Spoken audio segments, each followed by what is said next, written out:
저는 이번 준비위원회 위원장을 맡고 있는 이보락입니다. 반갑습니다. 제가 이 준비를 하면서 굉장히 힘이 들었는데, 이 어려운 시국에도 땀나고 후경 속에서도 굉장히 오늘도 습한데요, 걸음해 주셔서 설명이 준비에 힘이 들었지만 직접 소유자분들을 배우니 참으로 기쁘고 좋으신 분들이 많은 것 같아서 발걸음이 가볍습니다. 이미 입장 하시면서 보신 분들도 많이 있고요, 멀리서 아마 운전하셔서 오신 분들도 계시고, 이렇게 정말로 저희 준비에 많으신 분들께서 참석해 주셔서 이 자리가 더더욱 빛날 것 같습니다. 우선 사업 방식 결정을 위한 2023년 7월 1일 상계주공 3단지 전자투표를 위한 설명 개최를 선언합니다. 이 재건축 사업을 진행하고자 그렇게 하고 싶지만 어려운 시기입니다. 이거는 다 누구나 알고 있고, 현재 서울시와 정부의 부동산의 침체 타개를 위한 완화 정책에 힘입어서 이제는 눈치를 보고 있다가는 순번이 밀릴 게 뻔하고요, 사업 방식을 정하지 않은 채 누군가를 기다리다가는 이 사업은 누구도 장담할 수가 없는 상황입니다. 이 상황을 타개하기 위한 한 달 이상 저와 함께 배우신 운영진 분들을 우선 소개하고자 합니다. 일단 운영진들께서 앞으로 나와 주십시오. 큰 박수로 환영해 주십시오. 먼저 첫 번째로 김연아 특무 이사님이십니다. 그리고 두 번째로 최희용 이사님이십니다. 다음은 성열주 이사님이십니다. 그리고 마지막으로 최동호 이사님입니다. 다시 한번 큰 박수 부탁드리겠습니다. 그럼 이제 그러면 따로 이사님들의 인사 말씀은 없겠고요. 저희와 함께 무한한 신뢰와 현재 협조해 주시고 있는 저희 3단지 입대위 회장님께서 오셨고요, 여기 상계고등학교를 섭외해 주시는데 큰 도움을 주셨습니다. 물론 저희 자리에 참석해 주셔서 제가 축사까지 부탁드려서 이 자리에 계십니다. 네, 존경하는 3단지 우리 입주자 여러분, 너무나 반갑습니다. 저는 제19기 입주자 대표회 회의 회장으로 당선된 김전웅입니다. 인사드리겠습니다.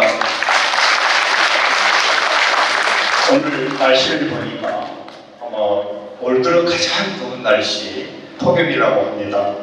그래서 사실은 많은 분들이 참석하실 수 있을까 염려가 있지만 우리 또 너무나 많으신 분들이 참석해 주셔서 오늘의 뜨거운 날씨보다도 훨씬 더 우리 3단지 입주자들이 열정이 더 뜨거운 것 같습니다.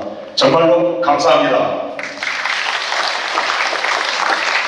지난 3년 동안의 안전진단, 그리고 지난 6월인가요? 바로 정밀안전진단까지 그 통과를 위해서 정말로 애를 많이 써주신 재건축 추진 모임 그 단계부터 그때 송순석 대표님, 새로이 구성된 재건축 준비위원회 위원장이신 이보락 위원장님 나오셨습니다만, 김현아 총무이사님을 비롯해서 성열주, 최희용, 최동호 이사님들 너무 고생 많으셨습니다. 박수 한번 보내주시죠.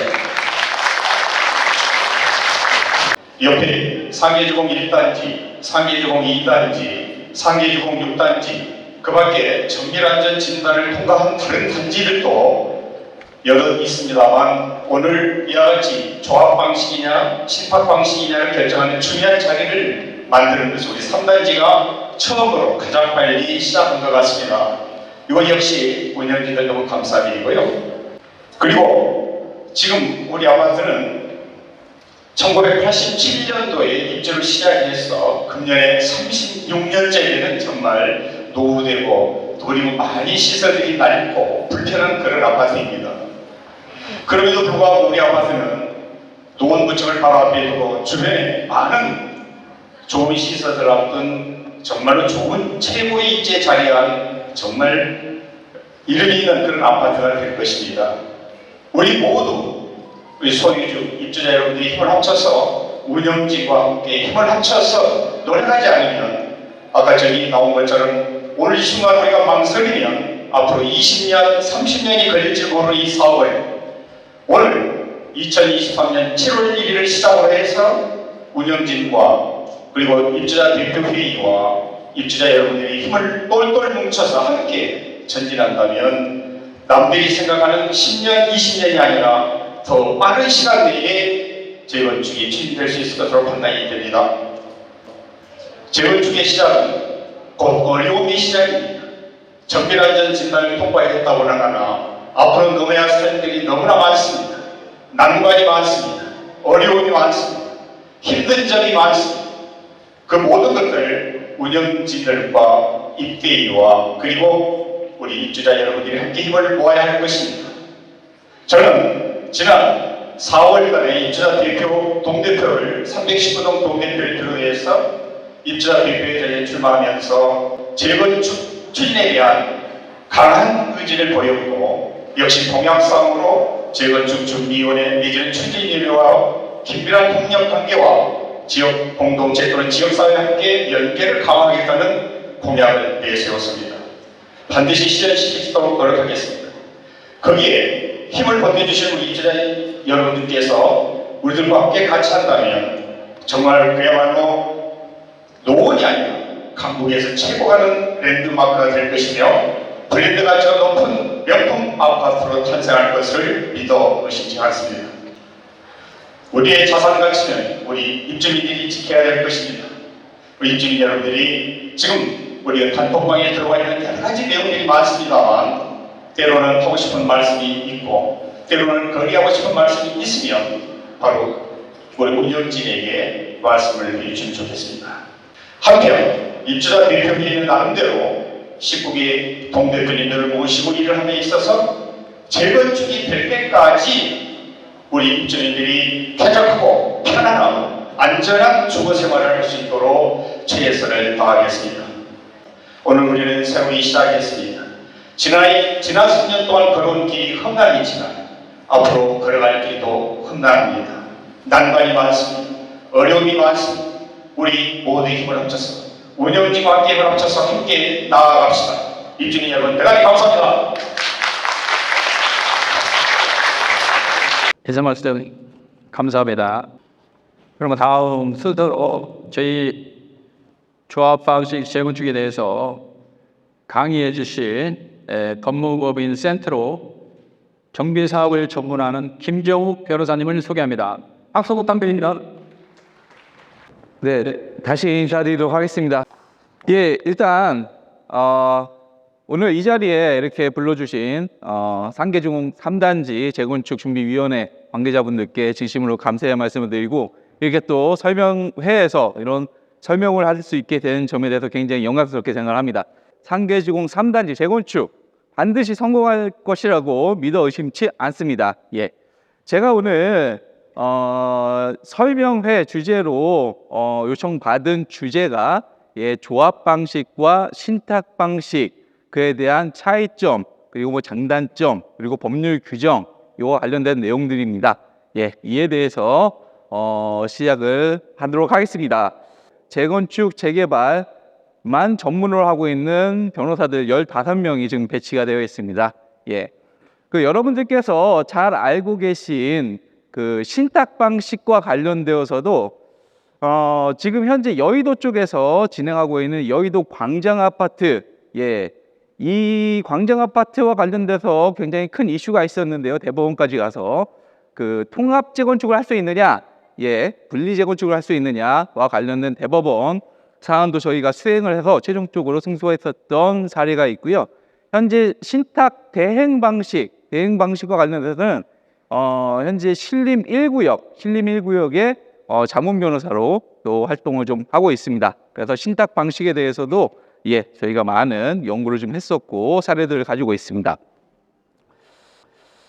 예, 그 조합 방식이냐, 신탁 방식이냐, 결국에 중요한 건 뭘까요?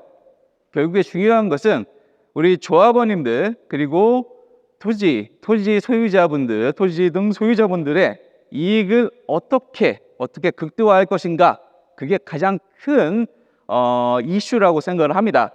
저는 지금 두 가지 제도에 대해서 도시정비법은 어떻게 규정이 되어 있고 어떤 차이점이 있고 그리고 장단점은 무엇인지 개괄적으로 살펴보는 시간을 갖도록 하겠습니다.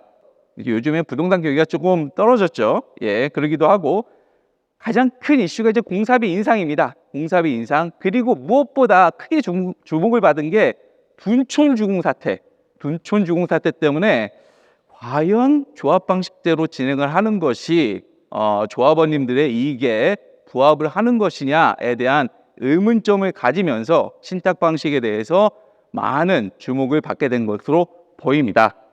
그러면 지금부터 관련된 내용들 쭉 살펴보도록 하겠습니다. 예. 도시정비법에 관련된 근거 규정, 도시정비법에서의 조합 방식, 신탁 방식, 조합 방식의 경우에는 25조의 사업 시행자가 조합으로 해서 진행되는 것을 규정을 하고 있고요. 그리고 신탁 방식의 경우에는 크게 두 가지로 나뉩니다. 사업 시행자가 직접, 신탁업자가 사업 시행자가 돼서 모든 것을 결정하고 진행하는 시행자 방식이 있고요. 그게 도시정비법 27조 1항 이후에 규정이 되어 있습니다. 그리고 또 하나 사업 대행자 방식입니다. 사업 대행자 방식. 이게 도시정비법 28조 1항에 있는데요. 신탁 시행자 방식과 대행자 방식의 차이점은 뭐냐면은 시행자 방식은 이 신탁업자가 직접 시행자가 되는 것입니다. 예, 조합과 같이 직접 시행자가 되는 것이고요. 대행자 방식은 자, 일단 조합이 설립이 되는 거고, 자, 이 조합이 조합 업무를 대신해서 신탁업자에게 대행시키는 방식입니다. 예, 그러니까 사실 여기서 조합 방식과 조합 방식 플러스 신탁업자 이렇게 되는 게 이제 대행 방식이라고 보시면 되는 거고요. 신탁업자가 단독으로 진행하는 게 신탁 시행 방식이라고 알고 계시면 될 것 같습니다. 일단은 정비사업 전체적인 진행 절차를 간단하게 살펴볼 겁니다. 예. 자, 조합 방식이 상단에 있고요. 그 다음에 신탁 방식이 하단에 있습니다. 하단에 있는데 먼저 조합 방식을 살펴보고요. 거기에서 신탁 방식이 어떤 부분에 있어서 차이점이 있는지 살펴보겠습니다. 예. 정비 사업을 진행을 하려면 일단은 정비 계획을 수립을 하고 정비 구역 지정을 해야 되는데 상계주공 3단지는 지금 현재 어떤 단계죠? 안전 진단을 통과를 했고요. 아직은 정비 구역 지정이 되진 않았습니다. 예. 정비 구역 지정을 하기 위해서 이제 안전 진단 통과하기도 굉장히 큰 거죠. 예. 조만간 정비 구역 지정이 있을 걸로 보이고요. 정비 구역이 지정이 되면 토지 등 소유자의 범위가 확정이 됩니다. 그러면 토지 등 소유자 과반수 동의를 얻어서 조합 설립 추진위원회라는 것을 구성 승인을 받고요. 조합 설립 추진위원회가 이제 조합 설립 업무를 진행을 하죠. 그래서 조합 설립 인가를 받고 그 다음에 사업 시행 인가, 관리 처분 인가 이렇게 진행을 합니다. 이게 큰 틀로 진행을 하는 거고요. 그리고 각 단계별로도 중요한 게 한 두 가지 더 있습니다. 가장 중요한 시공자 선정은 조합 설립 인가 이후에 하도록 되어 있습니다. 서울시 같은 경우는 과거에 조례에 사업 시행인가 이후에 하도록 되어 있었는데 최근에 조례를 변경해서 이제는 조합 설립 인가 이후에도 할 수 있도록 조례가 변경이 되었고요. 자, 시공자 선정, 그 다음에 사업 시행 인가 이후에 분양 신청을 진행을 합니다. 예, 분양 신청할 때 가장 또 중요한 것이 내 재산에 대한 가격을 어떻게 해줄 건데 종전 자산 가격 그리고 권리가액을 확인하는 거 그리고 종후 자산이 어떻게 되느냐, 예, 이런 부분들이 또 중요하죠. 예. 자, 그 다음에 관리 처분 인가를 받고 그 이후에 2주 전차로 진행을 하게 됩니다. 예. 자, 이게 전반적인 조합 방식의 정비사업 진행 절차를 개요해서 말씀을 드린 것이고요. 그럼 여기에서 신탁 방식과 가장 큰 차이점, 여기서 신탁 방식이라고 하면 신탁업자가 사업 시행자로 지정돼서 진행되는 것을 말씀을 드린 겁니다. 자, 이 부분이 있습니다. 조합 설립을 하기 위해서 추진위를 구성을 하고 승인을 받는데 신탁업자를 시행자로 지정할 경우에는 조합 설립을 할 필요가 없습니다. 예, 곧바로 신탁업자를 사업 시행자로 지정을 하게 됩니다. 그렇기 때문에 조합 설립 추진위원회가 필요가 없겠죠. 그리고 조합 설립 인가를 받을 필요도 없겠죠. 예, 요 두 가지 절차가 없어지고 바로 정비구역이 지정이 되면은 사업 시행자를 신탁업자로 지정할 수 있게 될 수 있습니다. 예, 요 부분이 조합 방식과 신탁 시행 방식의 가장 큰 차이점이고요. 요 차이점 이후 이 뒤에 시공자 선정이라든가 사업 시행과 관리 처분인가 이 부분은 모두 동일합니다. 예, 동일합니다. 앞부분에서 달라지고 그러니까 절차적으로 신탁 방식이 좀 간소화되어 있다라는 부분, 예, 그 부분이 가장 큰 차이점이고요. 그다음에 한 가지 또 차이점이 있습니다. 자, 조합 설립을 할 때 전체 75% 동의를 받고 그다음에 또 동별 그 과반수 동의를 또 받게 되어 있는데요. 예. 요거는 조합 설립 받을 때 동의율인데 이게 사업 시행자, 신탁업자를 사업 시행자로 지정할 때도 동일한 동의 요건을 갖춰야 됩니다. 근데 플러스 한 가지 더 있습니다. 신탁업자를 사업 시행자로 지정을 할 때 자, 토지 면적의 3분의 1에 해당하는 부분에 대해서 신탁 등기를 해야 합니다. 예, 요 부분이 조합 방식과 신탁 방식, 예, 두 가지의 가장 큰 차이점입니다. 예, 전체적으로 이렇게 알아주시면 좋겠고요.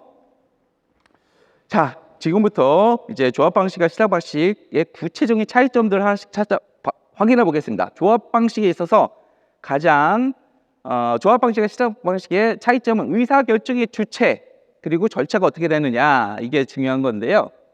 자, 조합 방식은 조합이 사업 시행자입니다. 그러니까 조합이 의사결정의 주체가 되죠. 의사결정의 주체. 그리고 조합의 경우에는 조합장, 그다음에 이사, 감사 등으로 구성된 이제 이사회를 개최하고 또 대의원을 개최하고 마지막에 조합원 총회까지 해서 조합원 전체의 총리를 거쳐서 조합 사업에 대한 의사결정을 하게 되어 있습니다. 조합원님들의 각각의 의견들이 좀 충분히 반영될 수 있다라는 장치가 마련되어 있다는 게 또 장점인데 반면 신탁 방식의 경우에는 자, 사업 시행자 자체가 신탁업자입니다. 예, 그렇기 때문에 신탁업자가 의사결정의 주체가 되죠. 그래서 사실은 신탁업자가 사업 시행자가 돼서 진행될 경우에 가장 큰 단점이라고 얘기하는 것이 자, 조합원님들의 의사가 반영이 어렵다, 그렇죠? 그 입주민들의 의사가 반영이 어렵다라고 얘기하는데 다만 법에 이 부분을 좀 알고 계실 필요는 있습니다. 법에 단 법정 사항에 대하여는 토지 등 소유자 전체 회의를 거쳐 가지고 결정하도록 되어 게 있어요. 그렇기 때문에 조합 방식과 비슷한 의사 결정 절차가 마련되어 있다는 것은 알아두시면 좋을 것 같습니다. 자, 보겠습니다. 그래서 어떤 부분들이 있는지. 자, 조합원 총회 의결 사항이 있는데 조합 방식에서 조합 정관의 변경이라던가 자금의 차입, 그렇죠? 돈을 빌리는 거, 그리고 정비 사업비 예산안을 마련하는 거, 그 돈을 어디에다 쓰겠다 이런 것. 그다음에 또 조합원님들에게 부담이 될 계약, 그리고 가장 중요한 업체 선정, 특히 시공자, 설계자 선정, 그다음에 정비사업 전문관리업자 선정 변경, 정비사업비의 조합원별 부담 내역, 사업시행계획서, 관리처분 계획서 등등에 대해서 총회 의결 사항입니다. 이런 사항들에서 모두 조합원님들의 의견을 다 받아서 총회로 결정을 좀 해야 돼요. 예. 그렇다면 사업 시행자가 신탁업자일 경우에는 이런 절차가 없냐?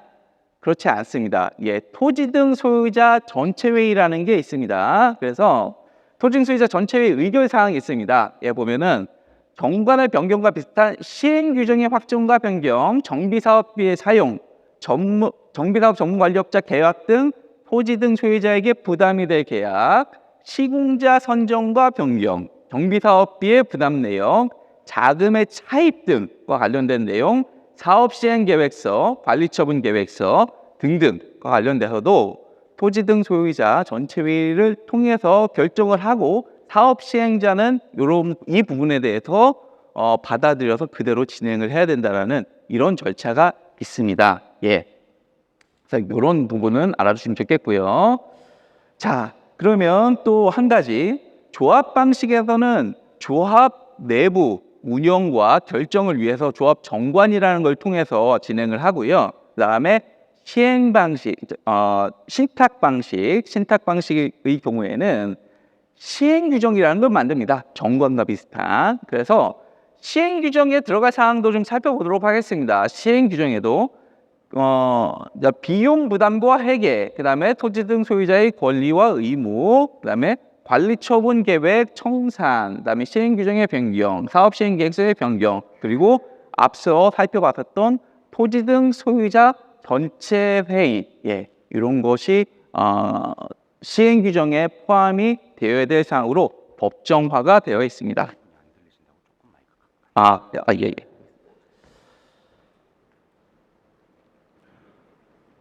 예, 그럼 넘어가도록 하겠습니다.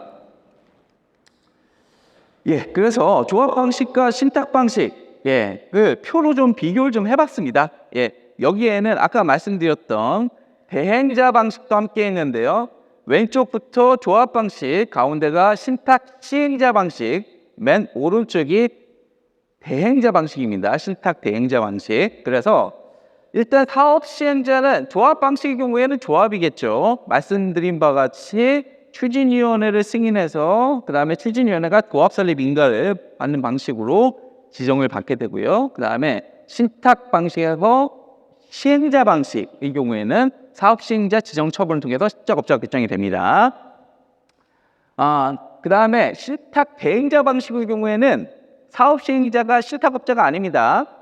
조합이 설립이 되고 조합을 대신해서 업무를 처리할 실탁업자를 결정을 하는 거죠. 실탁업자를 결정하는 것. 그래서 그 실탁 대행자 방식의 경우에는 조합 설립을 해야 합니다.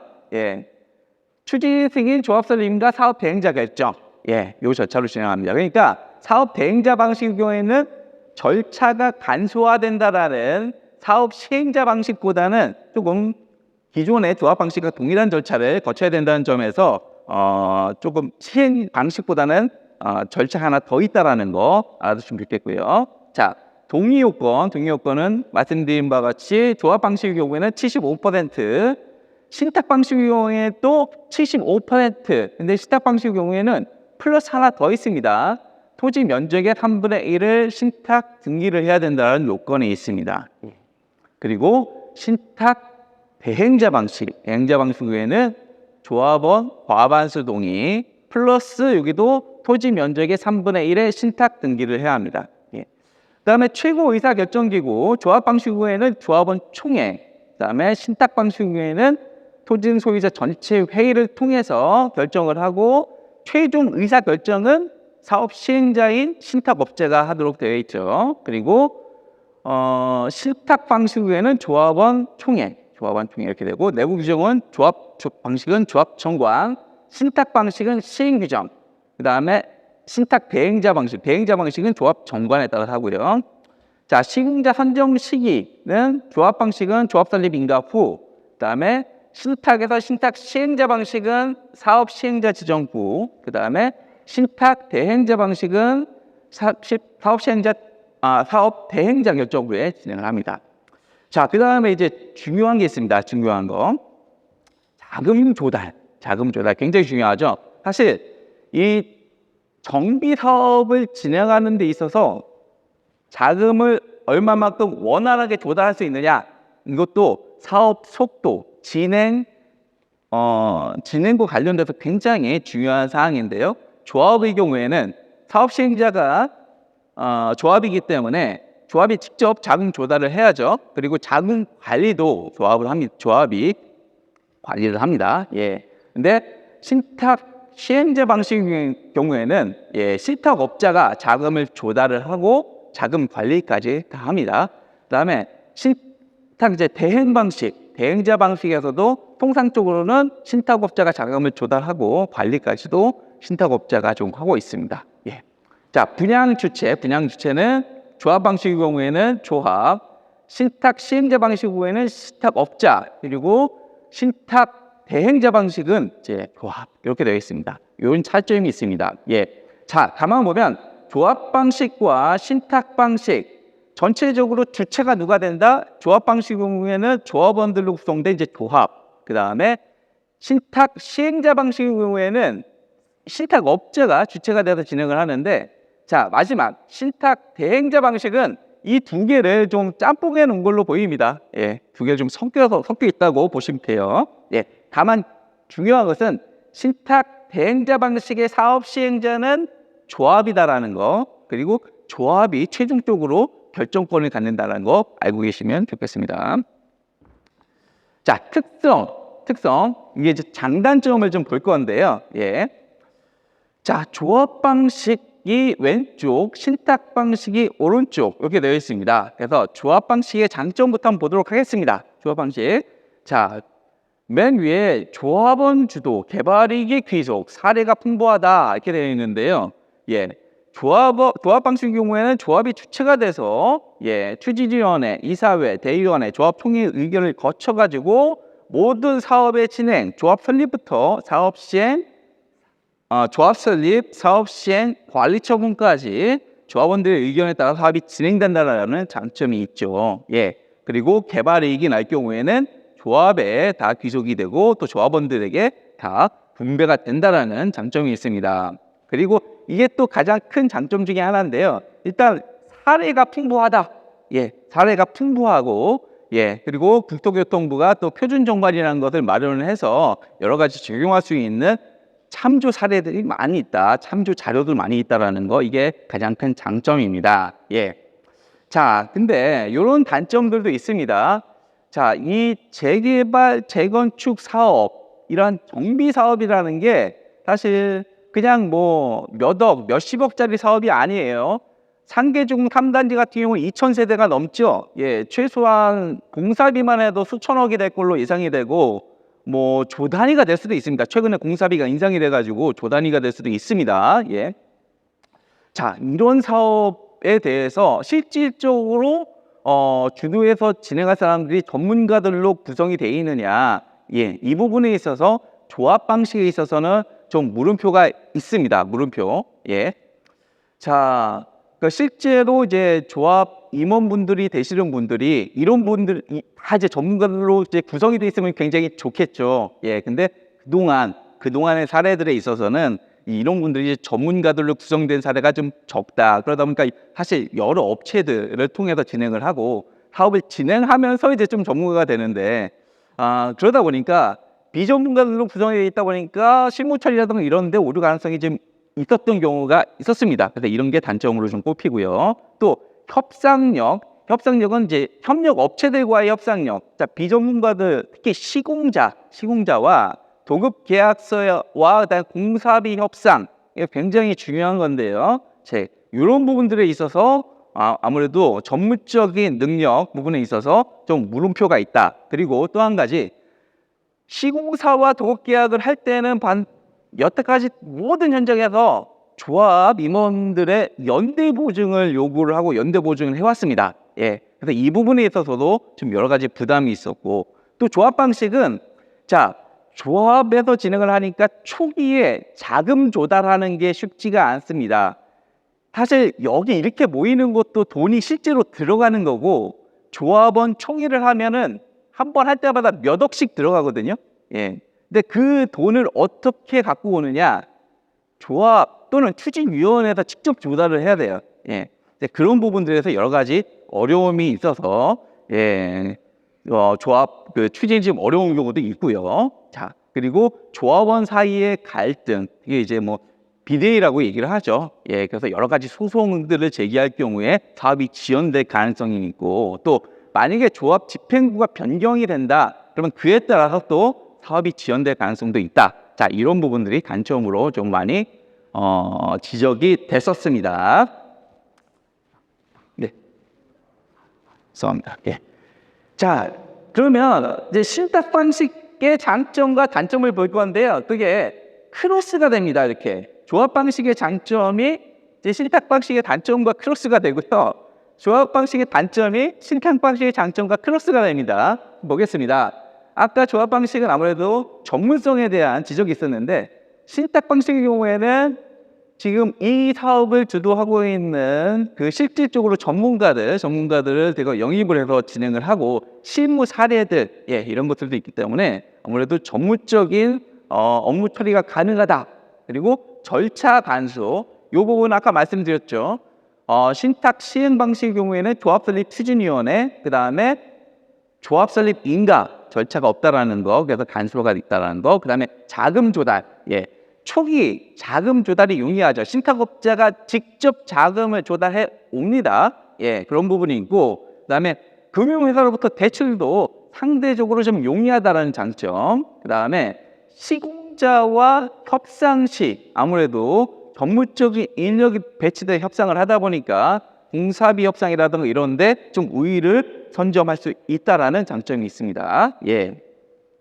또 한 가지 여기서 토지 등 소유자분들의 연대 보증, 연대 보증이 없다라는 장점도 있죠. 그리고 자, 특별한 사정이 없는 한 사업 시행자가 고정돼서 좀 안정적인 사업 시행 가능성이 높다라는 거, 집행부 변경 가능성이 없다라는 장점이 있습니다.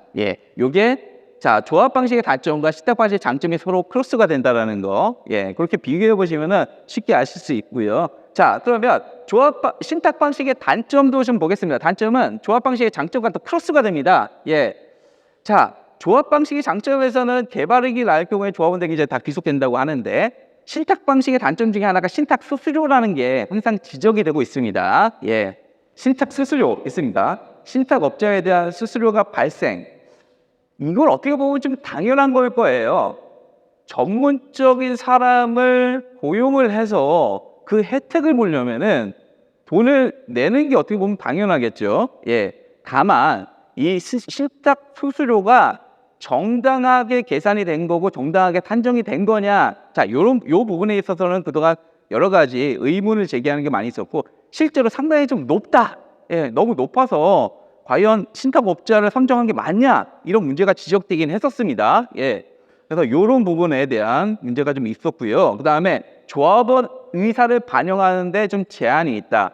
자, 아까 말씀드린 게 신탁 방식에 있어서도 토지 등 소유자 전체 회의를 통해 가지고 의사를 반영할 수 있는데 이게 무슨 얘기냐라고 하는데 사실 그것은 이제 최종적으로 의사 결정을 하는 이제 회의를 하면서 그러니까 조합원 총회하고 비슷하게 진행을 합니다. 다만 자, 그거를 준비하는 실제 주체는 신탁업자죠. 신탁업자이기 때문에 자, 신탁업자의 결국은 입장이 좀 더 반영이 되는 거 아니냐. 이런 부분에 있어서 조합원 총회보다는 조합원들의 의사가 제한될 수 있다는 거. 이런 단점이 좀 있고요. 가장 큰 단점으로 제기되는 것 중에 하나가 신탁 계약을 해지하기가 굉장히 어렵다라는 거. 그리고 사업 시행자 지정 철회 법령이 없다. 지정 철회 법령이 없다라는 거. 사실 이 부분이 지금 가장 큰 좀 단점으로 지적이 되는데 이거는 이제 사업 시행 규정. 처음에 만약에 신탁 방식으로 진행을 한다고 하면 결국 그때 결정을 해야 되는 게 두 가지가 있는데요. 사업 시행 규정, 그 다음에 신탁업자하고 체결하는 계약 두 가지를 좀 치밀하게 그리고 잘 검토를 하셔야 됩니다. 요 두 가지로 결정이 되기 때문에 이때 뭐 계약 해지라던가 또는 뭐 이런 관련된 세부 내용을 좀 법률 전문가들을 통해서 세밀하게 검토를 받으실 필요가 있겠다라는 생각을 합니다. 그다음에 사업 시행자 지정 요건이 가중된다는 거. 아까 그 3분의 1 실탁 등기 부분 조합 설립 인가보다는 한 가지 요건이 더 있다라는 거. 그게 있고요. 그다음에 요 부분도 조합 방식에 비해서 사례가 이렇게 풍부하진 않습니다. 서울의 경우에도 아직까지는 신탁 방식으로 1000세대 이상 관련된 이런 재건축 사업 이런 곳에서 성공한 케이스가 아직은 좀 없고요. 사실 이거와 관련된 대전에서 2000세대 이상 재건축 단지에서 성공한 사례가 있습니다. 그때는 제가 알기로는 사업 대행자 방식으로 지정을 해가지고 성공한 사례가 있는데 아직까지 요 사례가 좀 적다라는 거. 그래서 최근에 이제 국토교통부가 이런 참고 사례라든가 이런 게 없고 또 이제 뭐 문제가 되는 게 아까 말씀드렸듯이 뭐 신탁 계약 이런 데 있어서 뭐 해지 규정이라든가 이런 부분들 좀 잘 보강을 해야 된다라는 문제가 있다 보니까 표준 계약서를 만들겠다라고 교통부가 얘기를 했는데 아직은 나와 있지는 않습니다. 근데 이런 부분들이 충분히 좀 다 보강이 될 필요가 있겠다. 그렇게 생각을 합니다. 네, 감사합니다. 여기까지 제가 준비한 내용은 마무리를 했고요. 상계지공 3단지 재건축 사업에 성공을 기원하면서 제가 발표를 마무리하도록 하겠습니다. 감사합니다. 말씀 잘 들었고요. 다음 순서로 요 설명에 대해서 질문이 있으신 분 한 3분 정도 받을 것 같은데요. 현재 지금 마이크 이동이 원활하지 않아서 좀 양해를 해주십시오. 질문 있으신 분? 질문 있으신 분은 그것으로 들어주시면 바로 마이크 갖다 드리겠습니다. 신탁서 3분의 1 등기하는 거 신탁 등기가 뭔가요? 신탁 등기요? 신탁 등기가 여기 지금 이 전체 토지 면적의 3분의 1에 대한 그 소유권 등기를 신탁업자한테 넘기는 겁니다. 소유권을 3분의 1, 토지 3분의 1을 신탁자한테 넘기는 거예요? 그렇습니다. 그걸 꼭 해야 되는 거예요? 법에 그렇게 되어 있습니다. 그 추후에 또 신탁자 설명하면서 아마 그 부분은 추가적으로 설명이 될 것 같고요. 혹시 추가 질문 있으신 분이요? 그것으로 손을 들어주십시오. 잘 들었습니다. 신탁 방식에 있어서 몇 가지 질문을 올리고 합니다. 신탁 수수료가 대강 얼마나 된다고? 저기 신탁 수수료를 말씀하시는 건가요? 네, 그렇습니다. 이것도 현재 지금 설명과는 조금 먼 얘기 같은데요. 다음 순서에 죄송하지만 어르신께 신탁하면서 수수료 관련해서 설명을 해 주실 것 같습니다. 제가 왜 그런 얘기를 하냐면요. 조합을 갔을 때하고 신탁으로 갔을 때하고 장단점이 있는데 조합의 경우 장점이 시간이 많이 걸리고 분쟁이 소리가 많다. 그 다음에 신탁의 경우에는 공기를 단축시킬 수 있다. 통상적으로 인터넷에서 찾아보니까 보통 2년 정도 단축된다고 하는데 그런다 보면은 결국은 그 장기간 그러니까 한 2년을 갖다가 조합이 운영했을 때의 비용 그 다음에 신탁에서 갔을 때 그 단축시킬 수 있는 기간의 비용 시뮬레이션을 통해서 우리가 분석을 좀 해야 되지 않겠습니까? 맞습니다. 제가 아까 신탁 수수료가 얼마가 되는지는 아마 뒤에 이제 신탁 회사에서 나오신 분께서 답변을 드릴 테고요. 제가 그 부분과 관련해서 한 가지만 좀 말씀을 드리면 신탁업자 수수료가 어떻게 되는지 좀 구체적 내용을 신탁업자 쪽에서 말씀해 주시면 좋을 텐데 그때 신탁 수수료와 그 다음에 이게 사업이 사실 전체적으로 진행이 되면서 사업 완료 시까지 대략 얼마가 나오는지 구체적인 기준 이런 것들을 확인해 보실 필요는 좀 있다고 생각을 합니다. 두 번째 질문입니다. 조합하면 3분의 1 토지를 지금 현재 2,200의 조합원들이 선생님. 죄송한데 다음 순서도 있고 시간 관계상 저희에게 차후에 질문 대량이 있으니까요. 간단하게 짧게 좀 해주십시오. 잠깐만요. 이야기하게 해주세요. 말씀해 주세요.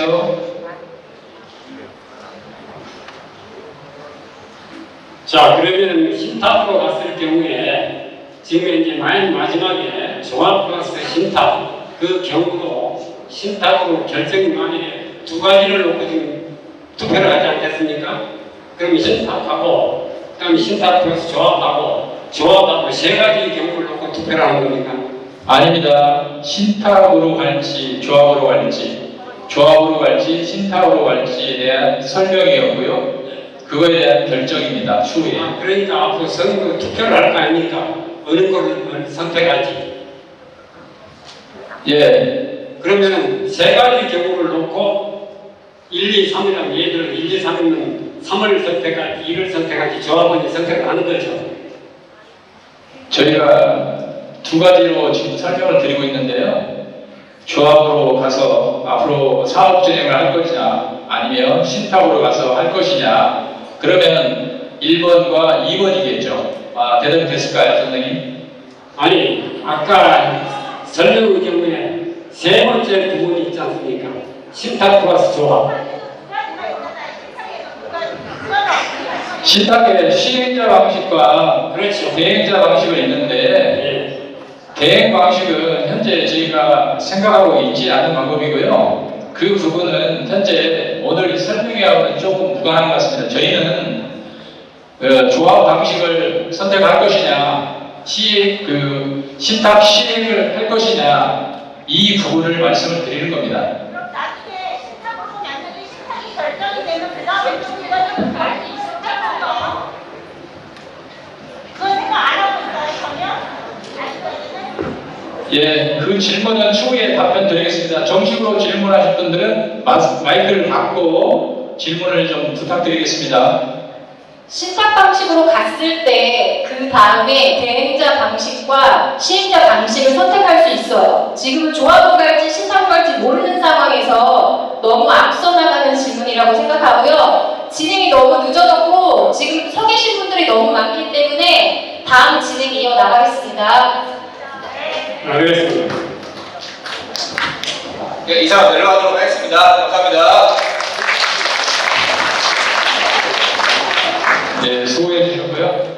네, 질문에 좀 차질이 있었는데, 다음 순서로는 이제, 저희가 다음 신탁 방식 관련해서 설명해 주실 금융기주 하나자산신탁에서 정비팀을 맡고 있죠. 성우림 차장님을 소개하겠습니다.